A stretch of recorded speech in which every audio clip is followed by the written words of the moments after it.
Good morning, respected seniors, dear colleagues and faculty members. CPC, that is CLINICO Pathological Conference, is not just an academic activity, but it is a meeting point of knowledge, clinical wisdom, and critical thinking, where every case teaches us just not to treat a patient, but also how to become better clinicians and academicians. Today is the 25th CPC of our prestigious institute. This very number showcases the dedication of our institute towards enhancing academic learning and taking it to its zenith. With this, I welcome onto the dais our dignitaries, Dr. Deepak Maheshwari sir, Senior Professor and Head of Department of Dermatology. I invite Dr. Puneet Saxena sir, who is convener and the brainchild behind this CPC. I invite Dr. Jain ma'am, who is the co-convener CPC. And I also invite Dr. Ravinder Singh Gothwal sir, who is Senior Professor and Head Department of today's CPC, that is Radiation Oncology.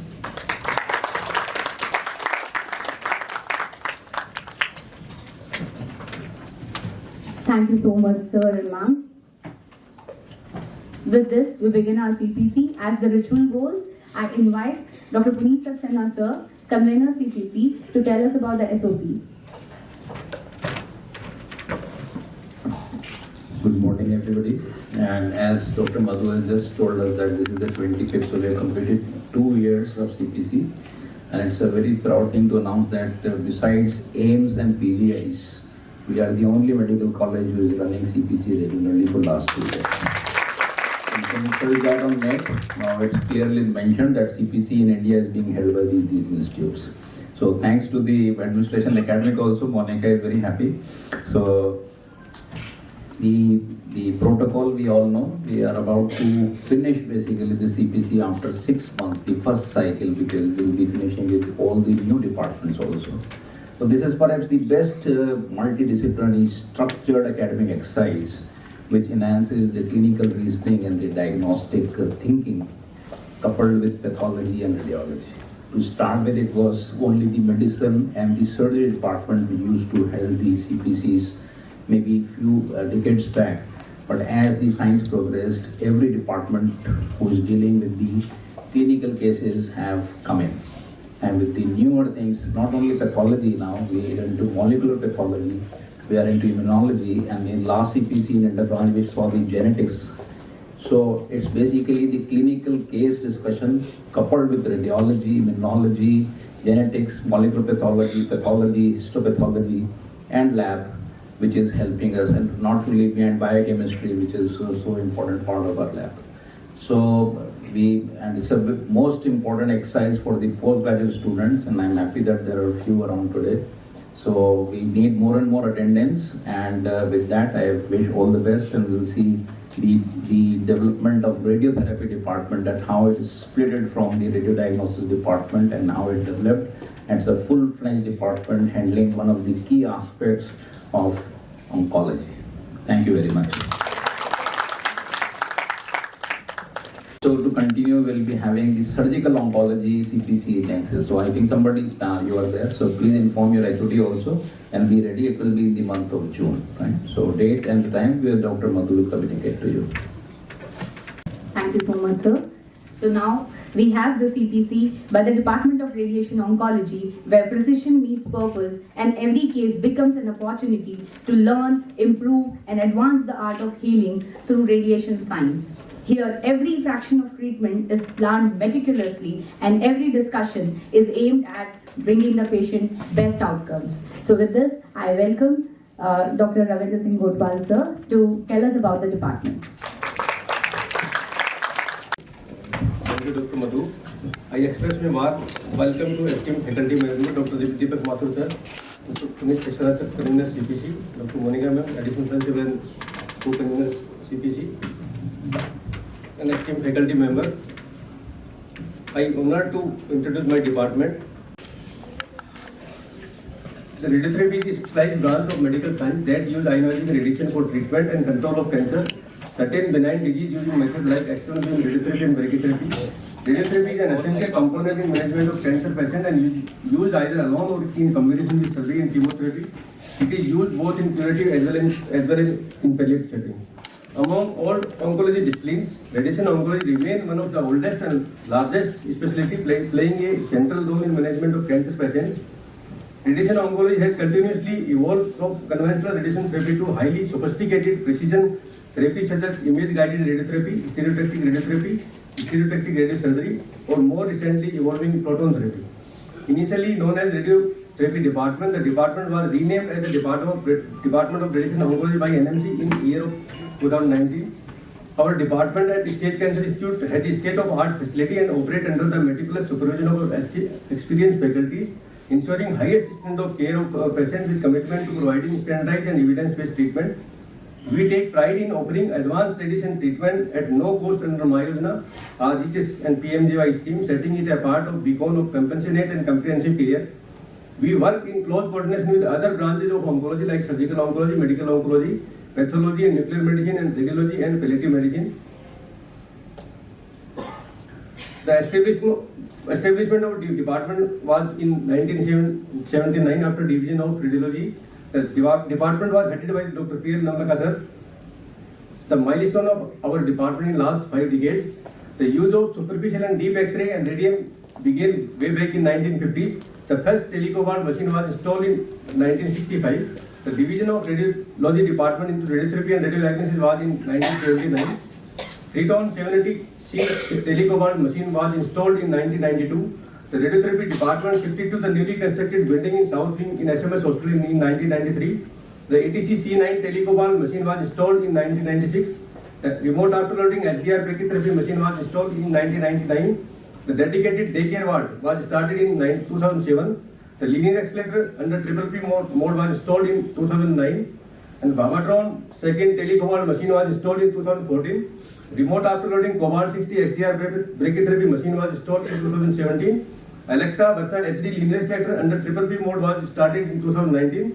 Department shifted to the State Cancer Institute in October 2023. Installment and commissioning of CT simulator and 2 dedicated linear accelerator, Varian Halcyon and TrueBeam in September 2024. The establishment of State Cancer Institute, the commissioned in 2017 and fully functional radiation oncology OPD and IPD services since November 2023. The commissioning of CT simulator and linear accelerator commenced in August 2024. The facility was formally inaugurated on 26 September 2024 by Honorable Health Minister Shri Gajendra Singh sir. The radiotherapy treatment on linear accelerator was started on 7th October 2024. Meet our esteemed faculties. The description of faculty of our department would be incomplete without mentioning the name of legendary Dr. P. L. Namlaka sir, former principal and controller SMS Medical College. He was pioneer in establishing the Department of Radiotherapy.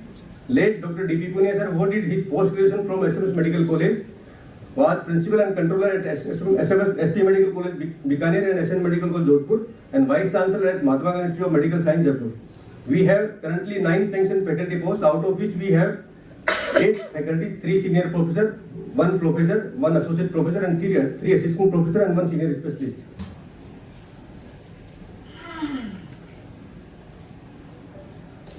Our faculty member,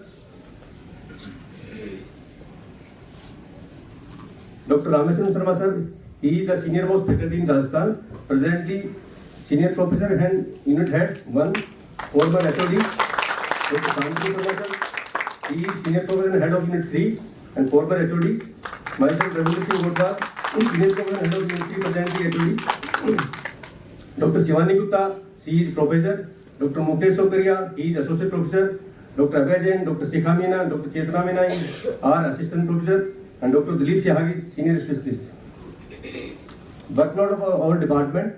Presently, we have 3 working units as per NMC norms, with daily OPD at State Cancer Institute and in a week, 3 days in a week as Dhanvantari OPD SMS Hospital Jaipur.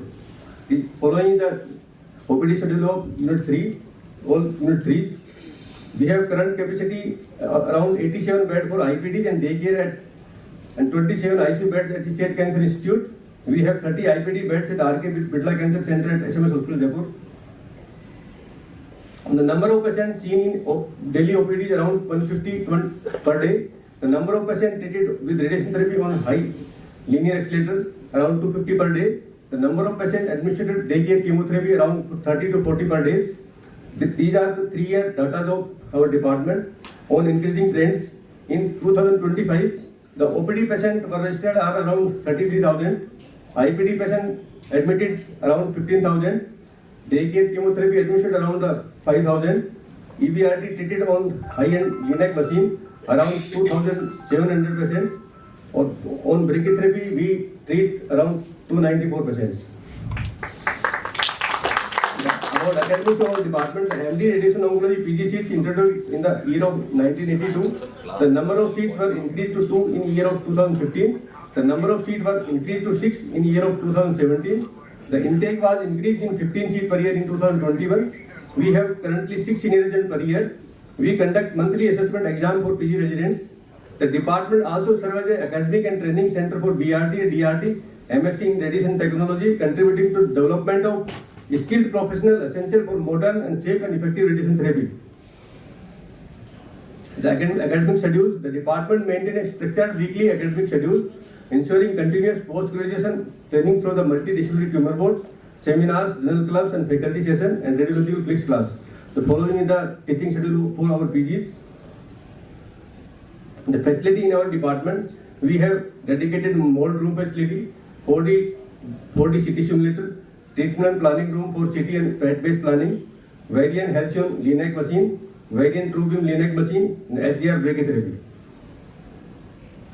The mold room, the dedicated area for patient immobilization before radiotherapy, ensure reproducibility and setup accuracy, essential for precise radiotherapy delivery, customize immobilization device prepared according to the treatment site, and minimize organ motion. 4D CT simulator design specifically for the radiotherapy planning with integrated laser system, advanced imaging and motion management capability, having large bore gantry, flat tabletop, external laser system, respiratory gating, 4D CT, excellent soft tissue contrast and fast 4D workflow. The treatment planning system, modern treatment planning system enable highly conformal technique contributing to improved tumor control while reducing radiation-induced toxicity, having image registration and adaptive planning technique. The variant Halcyon LINAC, the variant medical system Halcyon Elite is a single energy modern ring gantry LINAC system designed for fast, efficient, image guided VMAT radiotherapy with simplified overflow, workflow and high patient through output.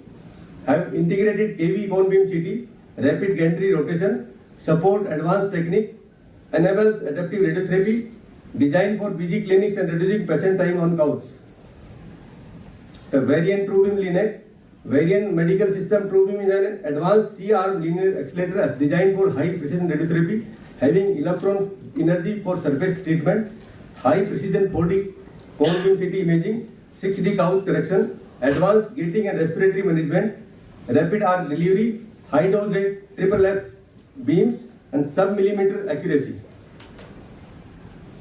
SDR brachytherapy, high dose rate brachytherapy facility in our department includes C-arm based imaging supports, intracavitary, intraluminal, interstitial brachytherapy, enabling image guidance, accurate radiation delivery for gynecological and other malignancies. We have following state-of-art facility in our department. We have 3D conformal radiotherapy, intensity modulated radiotherapy, volumetric modulated arc therapy, image guided radiotherapy, stereotactic body radiotherapy, stereotactic radiosurgery, adaptive radiotherapy techniques, electron beam therapy, total skin electron therapy, high dose rate brachytherapy and total body irradiation. Achievement of our department. Our department is a ESMO designated Center for Integrated Oncology and Palliative Care since 2008. We did first stereotactic radiosurgery for acoustic neuroma in Rajasthan in 2014. We did first extracorporeal irradiation of bone tumor, first in government setup in Rajasthan, in a 10-year-old boy in 2016 using green corridors. Scientific program, we hosted National Conference Association of Radiation Oncologists of India in 2000 and 2011. Micro teaching course for postgraduate student was organized by the department in 2017, 2018 and 2022. Organized several state chapters of ARI, latest in February 2024. The achievement of faculty member, Dr. Rameswaran Sharma sir, received UICC fellowship in brachytherapy and UICC Fellowship in Medical Oncology in USA. Dr. Sandru Sharma sir received UICC Fellowship in Pain Management and Palliative Care, ISRO Private Fellowship, Royal Marsden, London, and IGCS Private Fellowship in Brachytherapy in US. Myself, Dr. R.S. Gothwal, received Certified ESMO exam in 2015 and 2024 and passed MRCP UK Specialty Certificate exam in 2000 Medical Oncology in 2021. Dr. Shivani Gupta received Palliative Care Fellowship in PA Chandigarh. Dr. Mukesh Sokaria selected in NEET SS 2025 in PA Medical Oncology. Postgraduate achievement of our department. Many of our former PG students have completed their DM or DNB medical oncology degree and practicing as a medical oncologist. More than 10 of our former PG students have qualified and pursuing DM or DNB medical oncology from various institutes. 2 of our PG have done their fellowship in radiation oncology from United States of America and currently practicing there. 2 of our former PG are working as a professor at AIMS Delhi and professor and head department of radiotherapy at AIMS Jaipur. Poster and paper publication presentation by resident in various state and national conference around 20 in last year. The best award paper was received by Dr. Karthik Rastogi in state level conference in 2017, Dr. Visakha Sharma in 2023 and Dr. Nanika Sharma in 2024. The SMS team of residents won first prize in quiz competition at Raj AIRICON 2024 and 2025.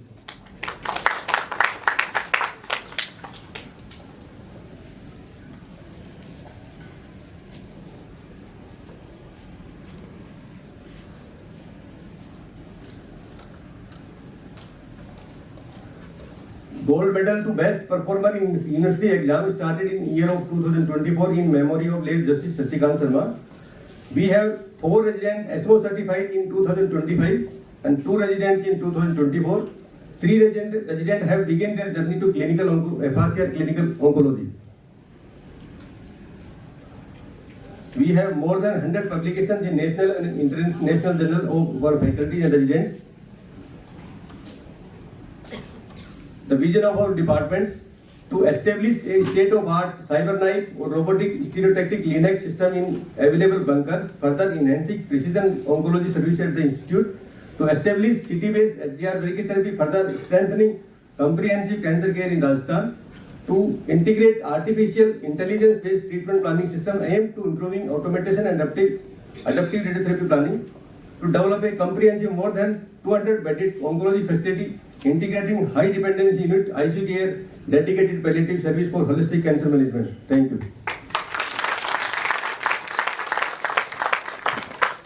Assistant of the department. Without much ado, we begin the case. Today's case is being presented by Dr. Nanika Sharma, who is a JR3 of Radiation Oncology Department. This case is really a diagnostic challenge persisting for almost 2 decades, and how radiation therapy with its precise treatment managed this case. So with this, I welcome Dr. Nanika.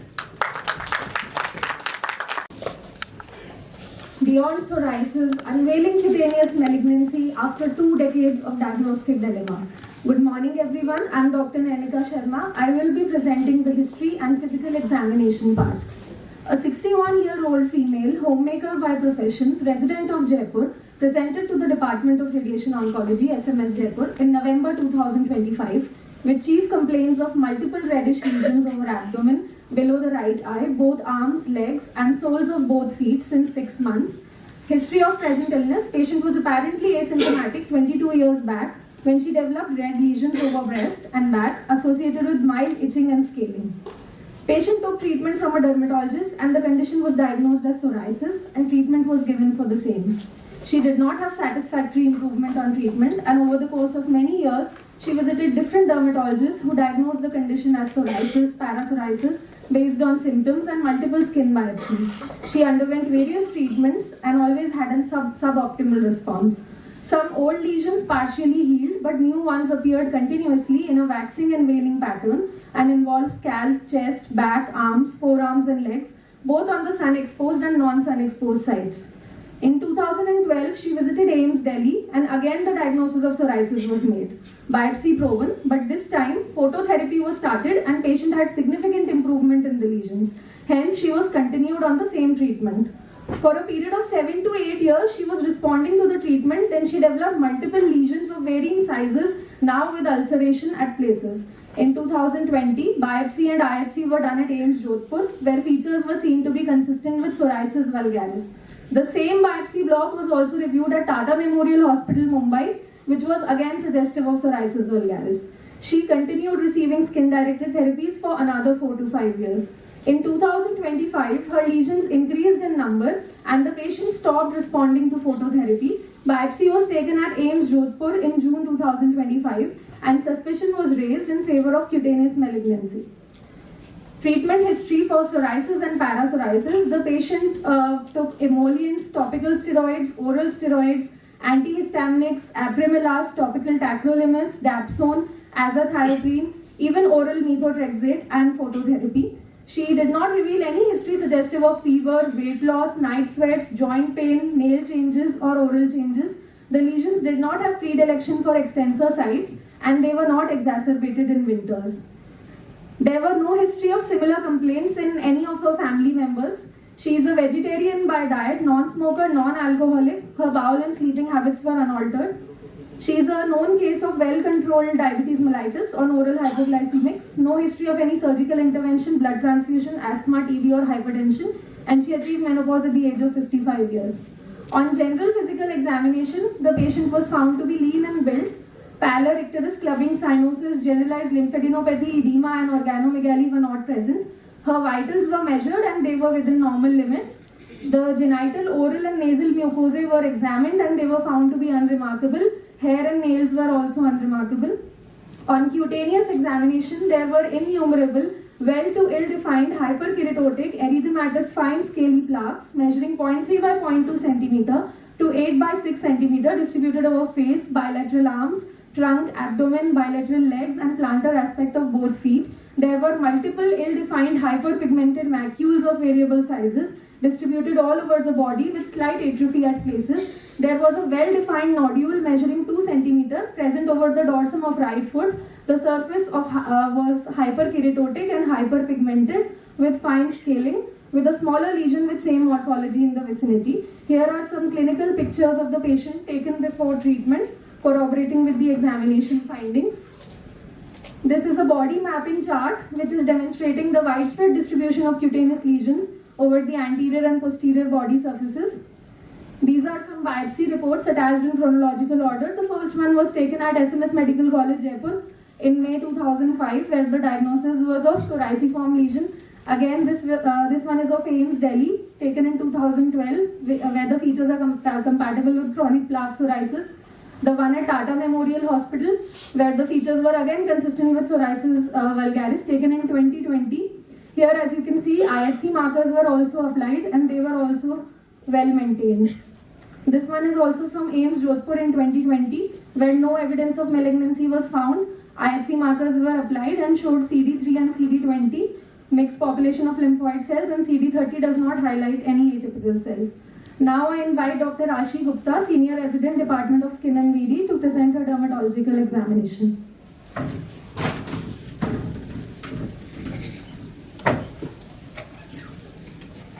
Thank you, Dr. Narika. Good morning to the respected chairpersons, faculties and residents. So starting, this 61-year-old female was referred to us for evaluation with a history of long-standing recurrent erythematous plaques with mild itching. So what made this case interesting was not just the chronicity of the lesions, but the fact that despite the taking treatment for several years, the disease was still progressing. The lesion started over the back, over the breast and the back of the trunk and progressed to involve the entire trunk, scalp, face, buttocks and both the limbs. So when we examined her, the morphology of the lesion was quite heterogeneous. There were multiple erythematous hyperkeratotic plaques of varying size scattered all over the body, along with numerous hyperpigmented macules with slight atrophy at places.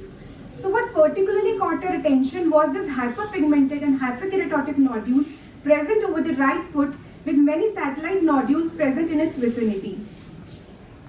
So at this point, the examination findings were not fitting into any one clinical dermatological disease. So considering the course of disease, sites of involvement, morphology of the lesions, the following differentials were kept and then further narrowed down.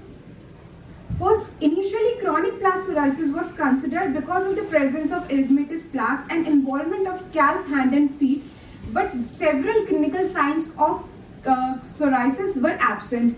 Like there were no thick silvery scales, there was no predilection for the extensor surfaces, there was no nail changes, and most importantly, there was no response to topical steroids and methotrexate. Psoriasis was another very strong consideration considering the long history of the lesion with frequent relapses and dry plaques with fine scaling. But unlike parapsoriasis, there was no response to treatment and the disease was not disappearing during the treatment period and it was still progressive. Disseminated dry discoid eczema was another consideration because of dry plaques with pruritus and post-inflammatory hyperpigmentation, but the pruritus was relatively mild and there were absence of excoriation marks, lichenification, fissuring or oozing, which is commonly seen in patients of eczema. Tinea was also kept a possibility because of itchy annular plaques, but there was absence of central clearing, there was no peripheral activity, and on KOH mount there were no fungal hyphae. Post-colossal dermal leishmaniasis was also considered because of long-standing hyperpigmented macules, but there was no history of fever, organomegaly, and the patient was also not from an endemic region. Mycosis fungoides was another very strong clinical possibility because of long-standing history. Lesions were predominantly in the non-sun exposed areas, and there was unsatisfactory response to the conventional treatment, but patient had a good response to phototherapy and there was no fixed morphological pattern of the lesions were seen. But in response to the phototherapy, incomplete response to the phototherapy and absence of lymphadenopathy prevented us from making the straightforward clinical diagnosis. So at this point, histopathology becomes important, and rightly so. The patient was advised for skin biopsy for histopathological examination, keeping these two differentials as final differential diagnosis. Because of long-standing history, indolent progressive course, and poor response to treatment, these two differentials was parapsoriasis and mycosis fungoides. Now I invite Dr. Chitra Jangit, Senior Resident, Department of Pathology, to continue. Good morning, respected teachers and my colleagues. I'll be presenting the histopathology and ILC part of the case. So we reviewed two skin punch biopsies block. Now this is the 4x scanner view of the biopsy. It is showing a skin punch biopsy showing hyperkeratotic stratified squamous epithelium with the arrow on front, with irregular acanthosis with arrow on the bottom, and band-like dermal infiltrate of lymphocytes in the basal epidermis. On scanner view, we can appreciate this much.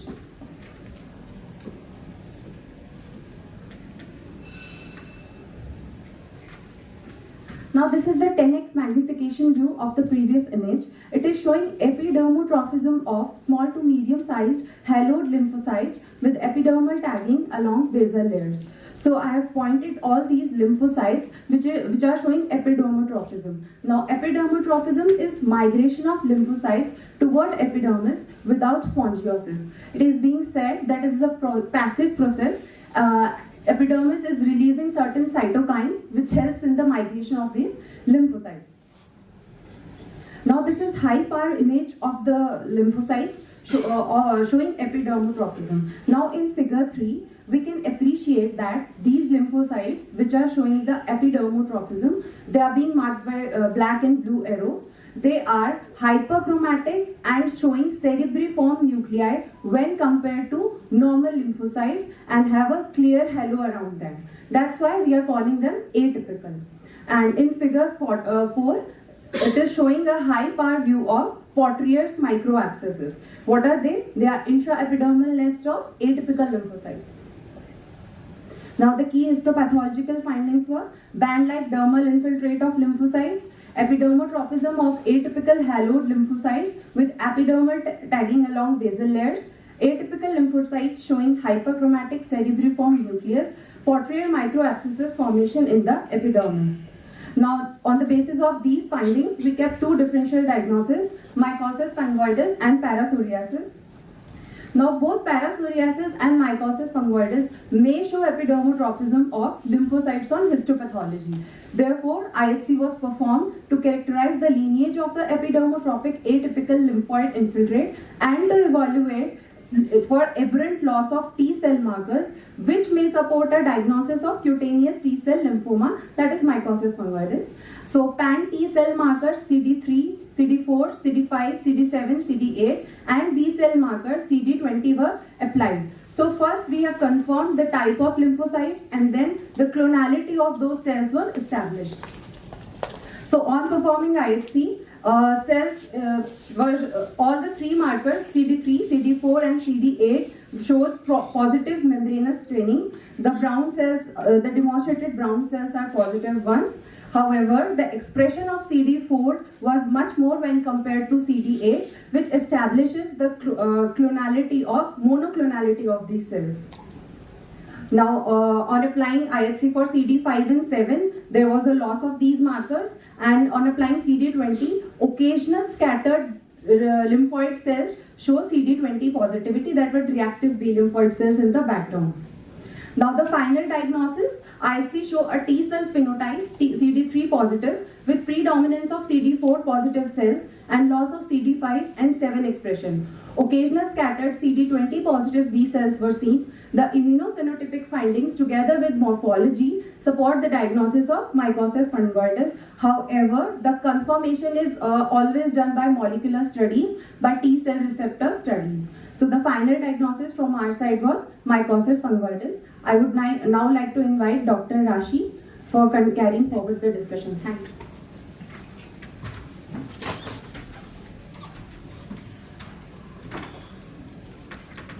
Now, as we have the diagnosis of mycosis fungoides, let us understand what actually is mycosis fungoides and how does it present. So, despite the name, it's not a fungal disease. It has been named so because the tumors of mycosis fungoides resemble the growth of a mushroom. It is a most common type of cutaneous T cell lymphoma originating from the skin homing effector memory T cells, which are usually of the CD4 positive origin. It usually affects the males in their middle age, and usually there is a history of chronic dermatitis for many years, which was also present in this case. It evolves through three clinical stages, that is patch, plaque and tumor. The patch stage is generally confused with eczema, which is characterized by fine scaling atrophic red patches involving the trunk most predominantly. Then when there is more infiltration, the plaque stage comes, and finally the tumor stage where the disease is quite advanced. Now our patient had predominant plaques with a few tumor formation involving more than body surface area of 10%, and there was no lymphadenopathy, so placing our patient in the stage 2B. There are various clinical variants such as follicular dermatitis, hyperpigmented, verrucous, psoriasiform, ichthyosiform or even bullous. So mycosis fungoides is always diagnostically challenging because it easily mimics other dermatosis. Coming to the etiology, no exact cause has been known till date, but various triggering factors have been proposed, just like genetics, as we can see, genetic susceptibility, persistent antigenic stimulation, infections like human T cell lymphotropic virus, Epstein-Barr virus, Staphylococcus aureus infection, and exposure to carcinogens.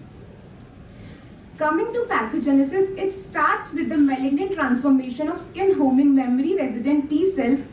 Then they invade the epidermis and the superficial epidermis, and as the disease progresses, there is clonal T cell expansion, which results in the more advanced plaque and the tumor stages.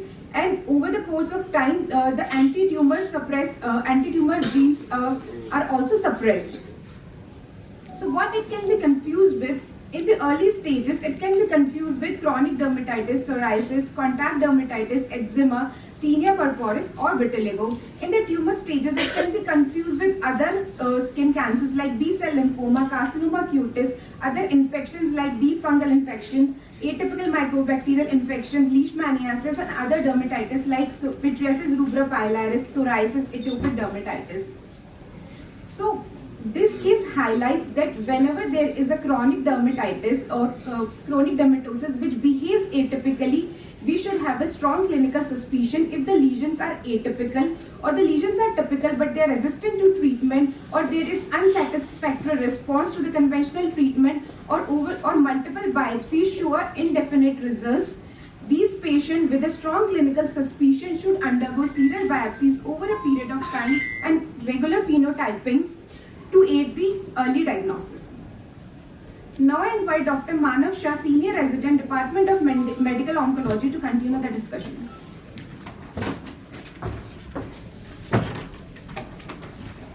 Good morning, respected faculty members and residents. I will discuss about the medical oncology perspective on this topic and why the case was referred back to radiation oncology department. So, as already told, this case, 61-year-old lady with a long history of long psoriasis and para-psoriasis-like course for around 2 decades, presented to us with erythematous to hyperpigmented plaques and tumors, and had bilateral lower limb predominant burden and hyperkeratotic scaly plantar plaques. So the clinical problem was symptomatic progressive predominantly cutaneous tumor stage lymphoma requiring effective whole skin disease control. So key clinical finding which guided the referral decision, it was a cutaneous tumor stage disease.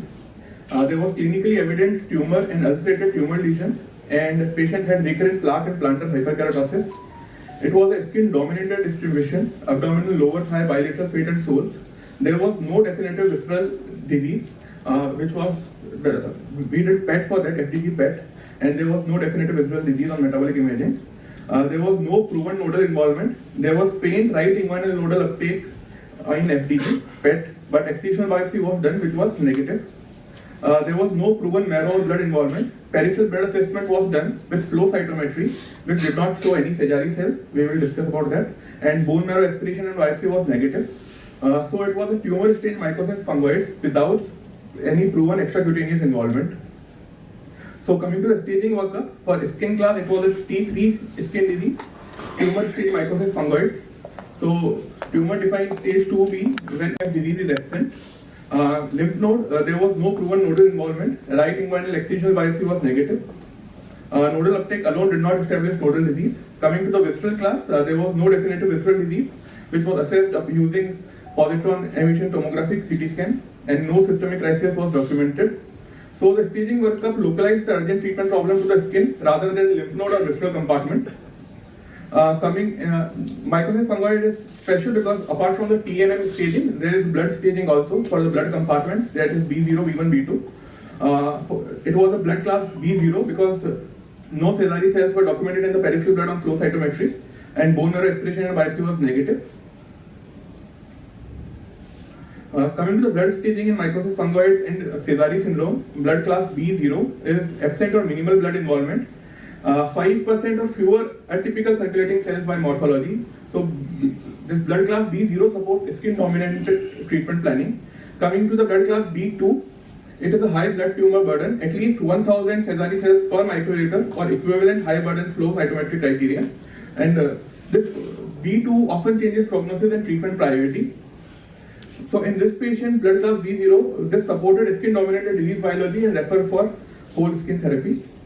What are Sézary cells? Sézary cells are malignant circulating T lymphocyte seen in leukemic cutaneous T lymphocytic lymphoma, and it represents blood involvement by malignant clone. Classic morphology, as already told, it has atypical lymphoid cell, cerebroform nucleus, and deeply folded and convoluted nuclear contour. Mycosis Sézary syndrome, it is a distinct form of skin dominant, distinct from mycosis fungoides. It is a leukemic variant of cutaneous T lymphocytic lymphoma, and it typically presents with erythroderma, generalized lymphadenopathy, and significant blood involvement. It represents systemic disease biology. Why it matters? Because it has generally worse prognosis than skin limited disease, requires blood directed systemic assessment, and cannot be diagnosed by skin lesion alone. So mycosis fungoides is usually skin predominant initially. Sézary syndrome is defined by clinically meaningful blood involvement. So in this case, it was a mycosis fungoides. So the key referral logic remained whole skin control for skin dominated tumor stage mycosis fungoides. Coming to the brief about stage-wise management after staging workup, for stage 1A to 2A, we focus on the skin-directed treatment is central for topical corticosteroid, topical microcomine, phototherapy and localized radiation therapy. And surveillance and symptom control remain important. From stage 2B, for limited tumors, we go for local radiation therapy. And when disease is extensive or multifocal, as in this case, total skin electron beam therapy. And if the biology or burden requires it, then we go for systemic therapy. So we escalate by the stage and disease compartment, what disease compartment this is involving, and not by the chronology alone. Coming to the stage 3, which is erythrodermic disease, skin-directed therapy plus systemic immune modulating or targeted therapy becomes essential in stage 3. We have to evaluate carefully for blood involvement, and there is high risk for infection, we have to control that. For stage 4 or high burden, systemic therapy becomes central, chemotherapy, and if the patient is resistant to all that, then we have to go for allogeneic stem cell transplant. So where this patient fits, it is a stage 2B tumor stage, disease after negative extracutaneous workup, disease status tumor stage mycosis fungoides, extensive symptomatic skin disease, no proven extracutaneous disease. So therapeutic logic was skin-directed escalation, whole skin disease control, and preserve future systemic options. Why not chemotherapy first? Because there was no visceral crisis, no high blood burden, and lymphoma is a radiosensitive disease. So we prioritize rapid global skin-directed disease control while preserving systemic therapy for later needs. Patient had initially meaningful control with prior phototherapy, but benefit was not durable over time. Patient had received TUA, but despite that, progression occurred despite continued treatment, and also patient had received oral methotrexate, which could not prevent progression to tumor stage disease, so further escalation was required. So progression on prior phototherapy, TUA and methotrexate, so the other option was radiation, T-cell.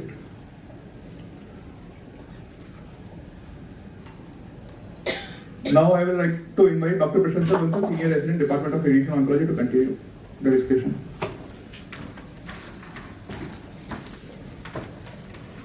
Good morning, everyone. I'll be discussing about total skin electron therapy.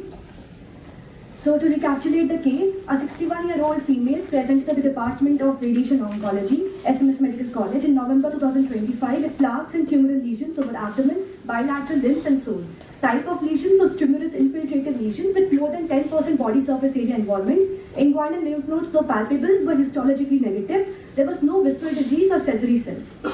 Hence, as already discussed, the patient fell into T3 with more than one tumorous skin lesion, N0 as no histologically positive lymph nodes were present, no visceral involvement, M0, and no significant blood involvement, hence B0. The final stage was T3, N0, B0, stage 2B disease. Stage 2B disease represents tumorous cutaneous involvement without visceral and hematological dissemination.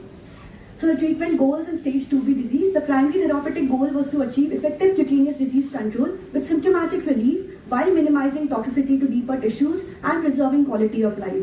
In case of limited skin involvement, we go for local radiation or involved skin RT, which may be considered when disease is confined to few anatomical sites. In case of generalized skin disease, total skin electron therapy is a standard of care, delivering uniform dose across the entire cutaneous envelope while sparing deeper tissues. This case, T3, N0, M0, B0, stage 2B with BSA more than 10% falls squarely in the generalized disease category, and hence total skin electron therapy was indicated.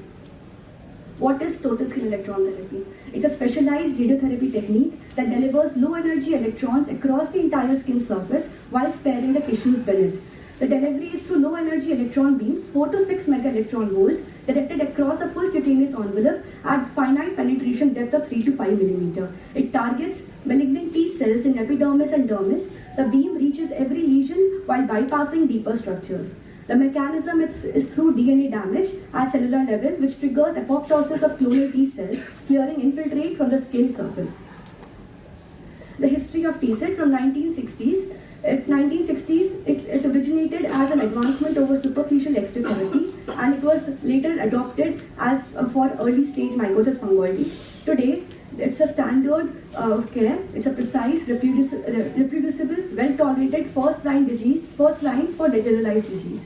Modern T-cell delivers uniform disease to the skin while sparing all the deeper structures, a precision which is unattainable with conventional photon therapy. TSET versus total body irradiation. While both TSET and total body irradiation irradiates the whole body, they differ in certain characteristics. The treatment target in total skin electron therapy is entire skin surface, which is epidermis and dermis, while in total body irradiation, we irradiate the entire body, including internal organs and bone marrow. The radiation type used in TSET is low energy electron beams, which is 4 to 6 mega electron volts, while in TBI, we use high energy mega voltage photons, which is 6 to 18 mega voltage. Dose distribution is high superficial dose with rapid follow-up at depth, which spares the internal organs in total skin electron therapy, while in total body irradiation, a uniform whole body dose is given with deep tissue penetration. The primary indication for TSET is skin-limited malignancies like cutaneous T-cell lymphoma or mycosis fungoides, while in total body irradiation is used in systemic blood malignancies or in case of pre-bone marrow transplantation conditioning. The key toxicities in TSET are mainly cutaneous, skin erythema, edema, alopecia, or nail changes, while in total body irradiation we see systemic toxicities like nausea, diarrhea, leukopenia, leukocytis. Why electrons? Electron beams are biophysical properties which are uniquely suited to cutaneous malignancies. Two characteristics especially desirable in skin-directed radiotherapy are shown in the graph. The surface dose maximum, which is Dmax, unlike photon beams which deposit the surface dose centimeters below the skin surface, the electrons achieve the maximum dose at or just beneath the skin surface, which is ideal for cutaneous targets. And rapid depth dose follow-up, electrons fall off sharply beyond Dmax, declining to near zero at a depth determined by the beam energy. This finite energy critically protects the deeper structures. Dose distribution and conformity. Isodose curves achieve circumferential conformal dose coverage of entire skin envelope, the defining dosimetric goal of the total skin electron therapy. 100% isodose line tightly conforms to the outer skin contour, confirming full thickness cutaneous coverage at prescribed dose level. And 20% isodose line falls sharply within the skin layer, confirming near zero dose delivery with subcutaneous tissues and all deeper structures. The diagram represents a dose deposition with electron treatment. The shaded part over here represents a dose deposition. We can see that the maximum dose is absorbed superficially by sparing the internal organs. Treatment workflow. From simulation to delivery, TSET requires precise integration of imaging, planning, dosimetric verification, and patient positioning protocols. Step number 1 is simulation, which includes 3D modeling of patient skin surface, positioning, and protocols selected, which was Stanford's exposition technique in this case. Planning, extended source to skin distance method was used to ensure coverage of the entire body. Verification, in vivo dosimeters were placed at multiple body sites to confirm dosage and uniformity. And then finally delivery, which was done in 6 rotational positions with dual gantry angles per fractions with eyes and nails shielded. To explain further on simulation planning and verification, I would request Dr. Rajni Verma ma'am, Assistant Professor, Department of Radiological Physics, to kindly come up on stage.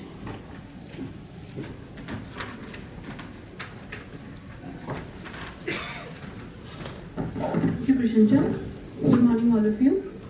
So, this case was presented to us for the radiation treatment planning for TSET radiation technique. TSET radiation technique is an extensive radiotherapy technique which involves a lot of radiation dosimetry. So, it has two parts.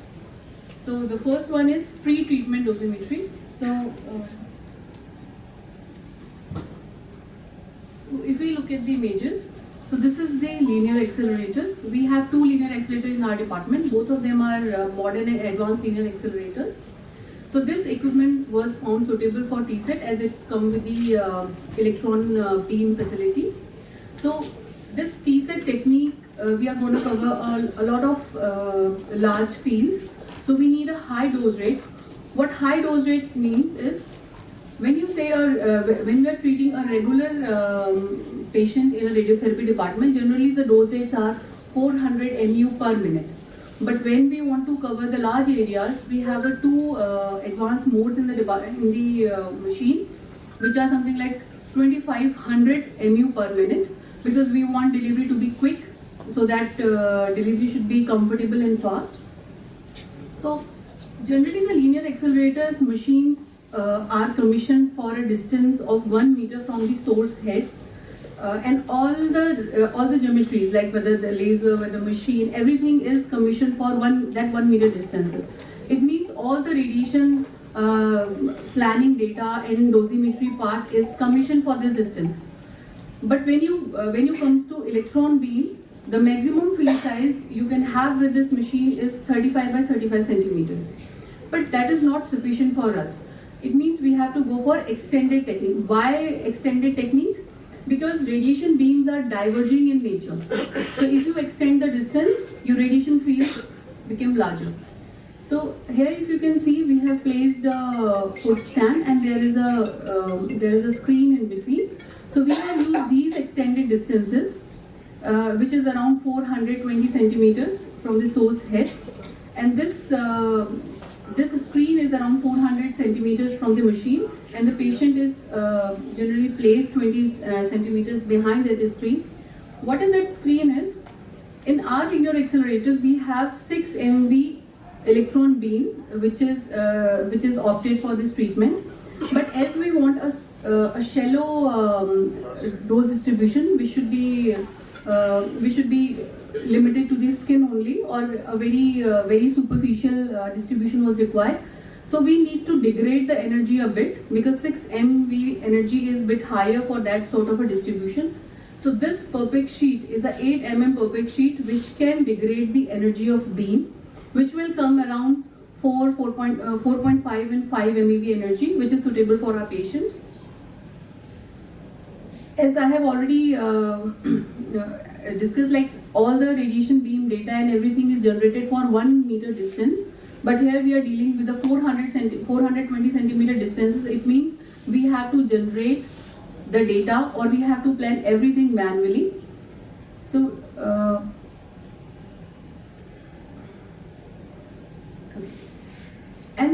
there is one important technical detail of this radiation beam.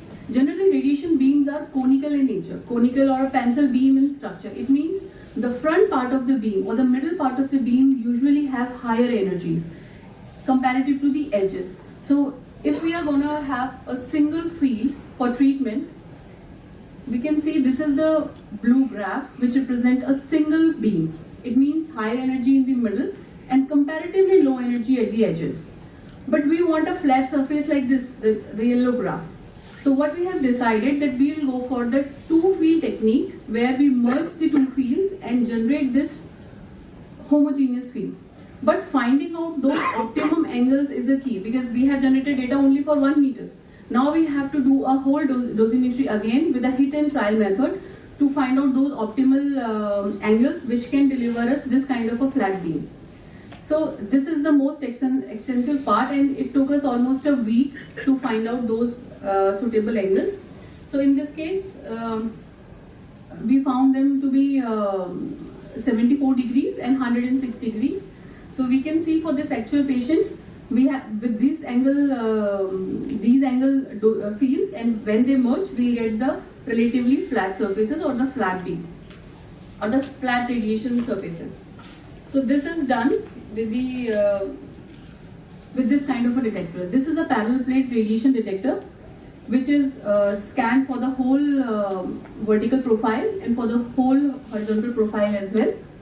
And we found this kind of a distribution which is suitable for our patient. Now, as in summarized view, this is how the patient was placed during the treatment, and 2 fields were given. The patient was positioned on the foot.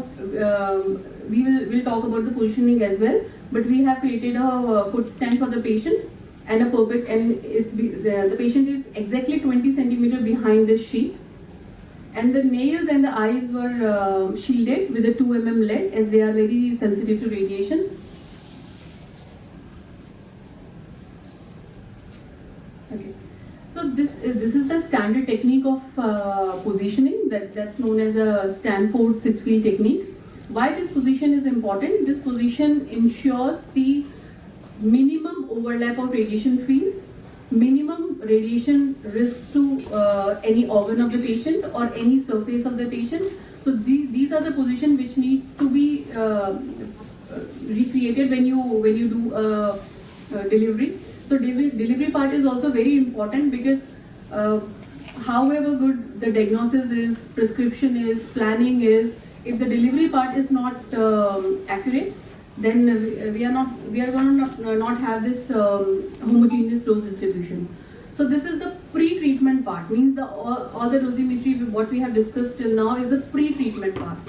But we have planned it well, but we want to ensure first before delivering whether it's within the limits, within radiation risk limits.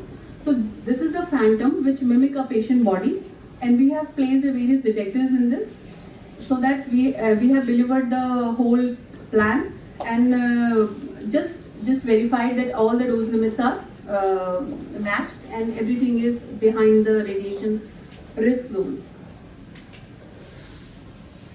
And of course, everything is manual, so we have to calculate everything manually, like how much dose for what time it needs to be delivered. We have calculated and feed it to the treatment planning system, which so that the machine can deliver it automatically. So this is how the patient is placed and positioned. So these are the radiation technologists who are positioning the patient.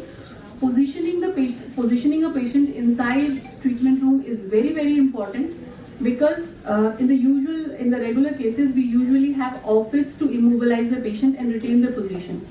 But in this case, if you see clearly, there is no other immobilizing devices. It means we have to totally depend on the patient's ability to retain the posture.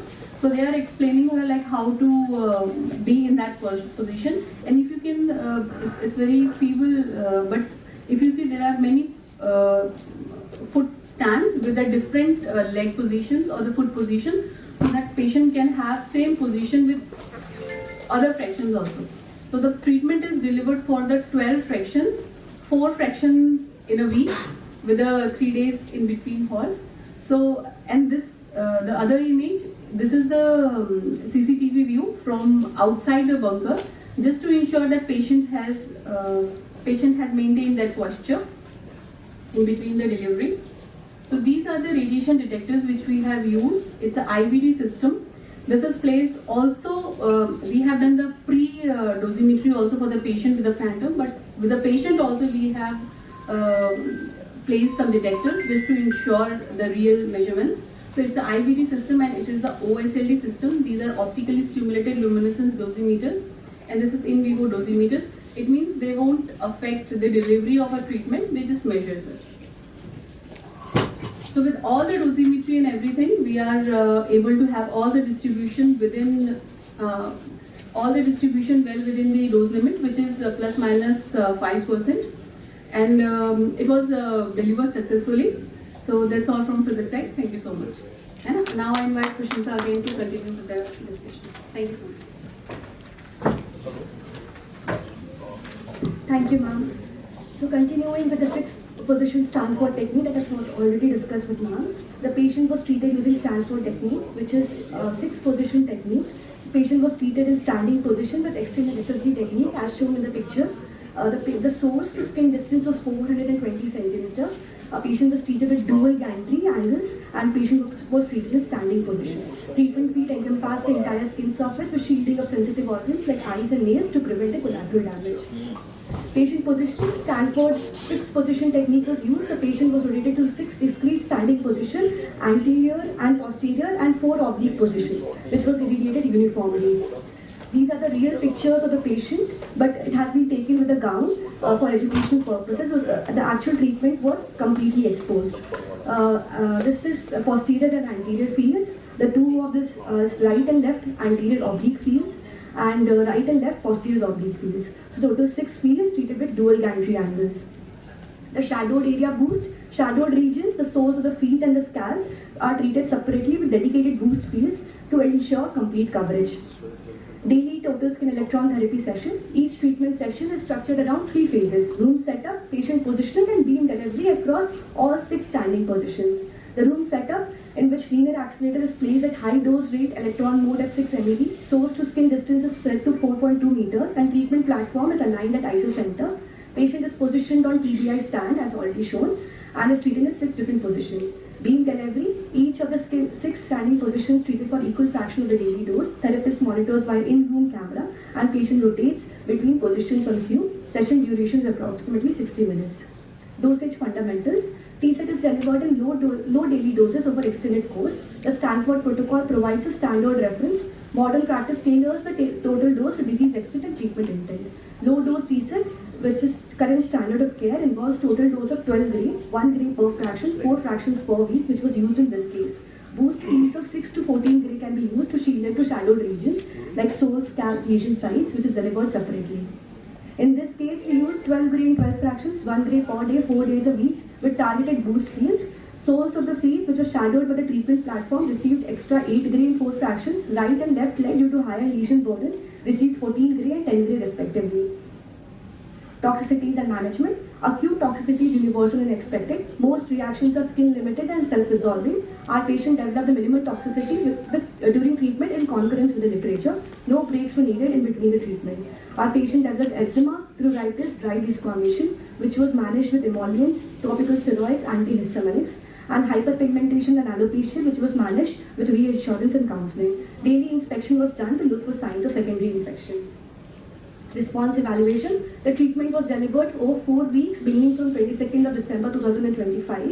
Post-treatment supportive care was advised to the patient, and then patient was again called after 1 month for response assessment. This is a photograph showing clinical response on the face. We can see the resolution of tumoral lesion at the median angle of the eye. This is the clinical response with lung. We can see resolution of plaques and erythema. Residual post-inflammatory hyperpigmentation is visible at the prior lesion sites. Clinical response at limbs. There is marked clearance of cutaneous lesions across bilateral lower limbs. No new plaques or active erythema is seen. Clinical response at soles.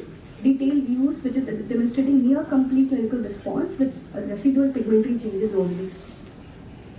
So to conclude, response at 1 month.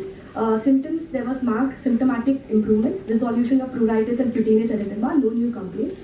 Skin examination showed residual post-inflammatory hyperpigmentation at prior lesion sites, no active erythema, plaques and new cutaneous lesions were seen. Systemic examination was unremarkable, no clinically significant lymphadenopathy was noted. Hence, we conclude that there was near complete clinical response achieved at 1 month following TSET. Follow-up and future consideration. Long-term surveillance is essential since mycosis fungoides may relapse over months to years. The patient remains under joint radiation oncology and dermatology follow-up. So patient has been advised for monthly regular clinical evaluation or earlier if new symptoms develop.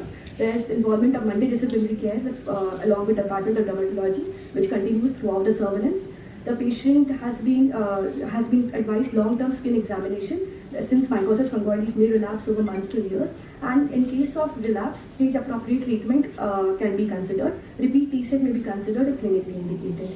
With this, I conclude my case presentation and now would like to respectfully invite our senior professor, Dr. Rameshwar Sharma sir, for concluding remarks and his valuable insights.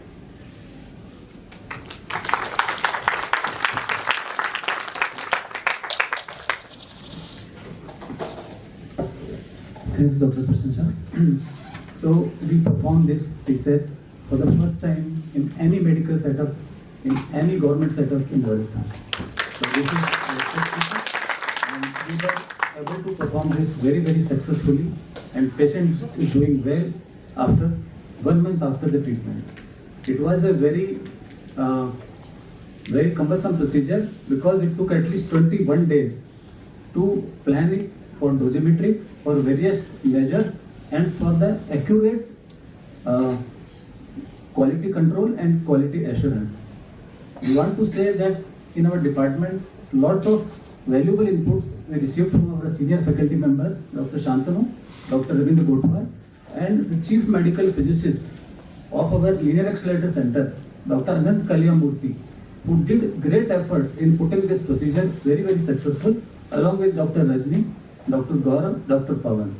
So we will be able to do this thing in near future. Any case from India, any case from any part of Rajasthan, we can now treat within 2 days. We can plan very early because now the machine is commissioned for TSET. 99.9% cases we treat on the couch of the machine. But this case we treated 4 meters away from the machine.